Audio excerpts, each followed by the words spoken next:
Wonderful people, welcome back to the Kenyan Daily Report TV. Former Deputy President Rigathi Gachagua has always remained to be the man that is currently spoken more in the Republic of Kenya. Now yesterday, Rigathi Gachagua attended a church service at Baptist Church in Kanunga in Nyeri County. And there, he made some remarks against the president and against the current administration. Now, putting the remarks aside and the church service, in the evening, Rigathi Gachagua was hosted on the vernacular Kikuyu station in Oro TV, where Rigathi Gachagua was speaking to the Mulima people, and I mean the Mount Kenya people. And one factor that Gachagua pointed out is in regards to his Limuru attack. You know, the Limuru attack redefined Gachagua's urge for leadership. The Limuru attack redefined Gachagua's moment in the politics as opposition in this country. That was the first time in the history of this man, Gachagua, as a leader, he faced a direct, imminent threat to his life. Why am I saying this? Rigathi Gachagua started off as a DO. From a DO, he became the PA of President Uhuru Muigai Kenyatta. From being a PA, he went ahead to become a member of parliament for one term. After his one term as a member of parliament, Rigathi Gachagua proceeded to become the second deputy president of the Republic of Kenya. So this man has never known an imminent threat. He has enjoyed the privileges of leadership in this country. He is not known of being in the opposition. That is Rigathi Gachagua for you. Now, when the Limuru threat on his life happened, that redefined his life. And that is why the current news that we have tells you that this man is a man that is preparing himself for the worst that might happen. Listen, after the Limuru attack, Rigathi Gachagua's allies, including the Kiambu Senator Karugu Adangwa, were called or summoned by the Directorate of Criminal Investigation. And this is after the abduction of the former Member of Parliament of Limuru, Peter Mwadhi, who was taken by the DCI officers as he alleged and later released. Now this tells you that that attack is something that the government, the police had information about it, but they did not act upon it. So Gachagua yesterday speaks at Inoro TV and tells the people of the Republic of Kenya that IG, the Inspector General of Police of the Republic of Kenya, Douglas Kanja, knows the people that organized and executed an assassination attempt upon my life. But he did not act, nor arrest, nor take to court anybody that was involved in the attack against my life. So what does this tell you? That if the government had information, as according to Gachagua, they wanted the worst to happen so that they can go ahead and give a statement. Why am I saying that the government had intel on that? Look at it in this manner. The President of the Republic of Kenya is a man that is supposed to keep peace and address instances that disrupt or are a threat to the peace of a republic. And after the attack of a former deputy president in Limuru, the President of the Republic of Kenya, William Samoei Ruto, was supposed to give a statement condemning the attack on Gachagua.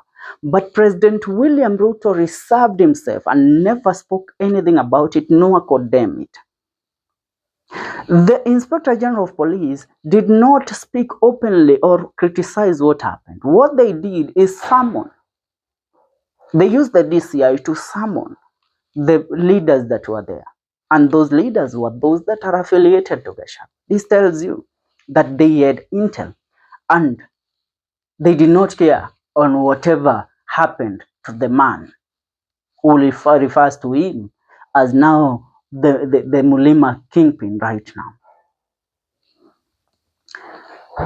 The reason why I tell you Ruto is not a man to be to sure, or let me say to be threatened by ones that Rigathi Gachagua is making. This man saw people attack the land of a former head of state, the land of former president Uhuru Muigai Kenyatta. I'm getting the point.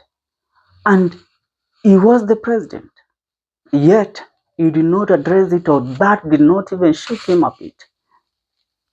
As a head of state, he would have taken a way to deal with that back in that time in 2023, but he didn't.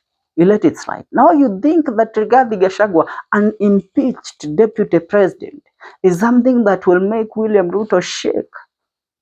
What Gachagua has done, and let me tell you, Rigathi Gachagua right now, yes, is one of the most popular politicians in the country. What Rigathi Gachagua should do is to ride and tread careful with Ruto's administration, because this is an administration that has been known even back to when this man was not the president. A lot of things happened that fingers were pointed at him.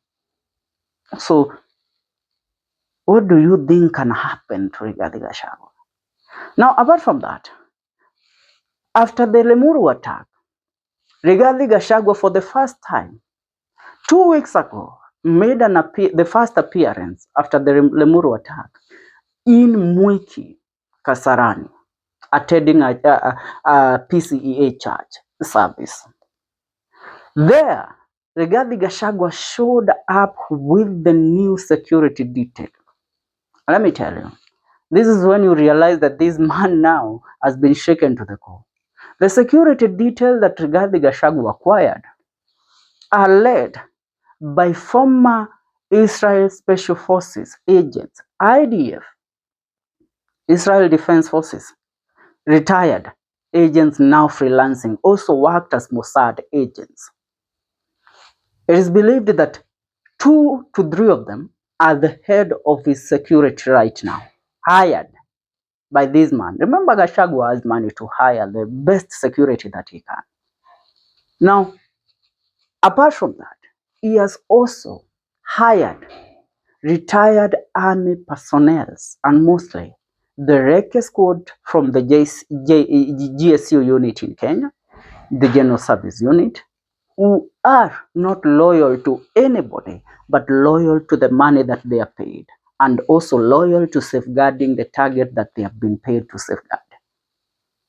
Not only those, he also has a contingent of former retired Kenya Defense Forces officers freelancing as security agents. Now, during that Sunday, because I attended the church service to cover the proceedings, let me tell you, the Mossad agents had positioned 2 snipers on different positions of the church to secure Gachagua. So this man is currently under a tight security of over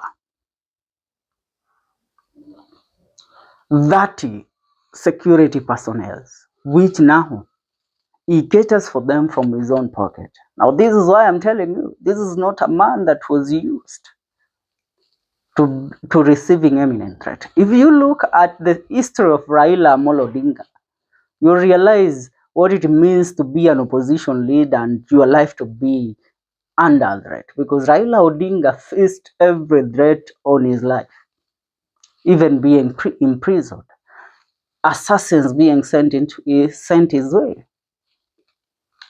During the demonstrations of the year 2023, we saw what happened when they tried to take Raila Odinga out.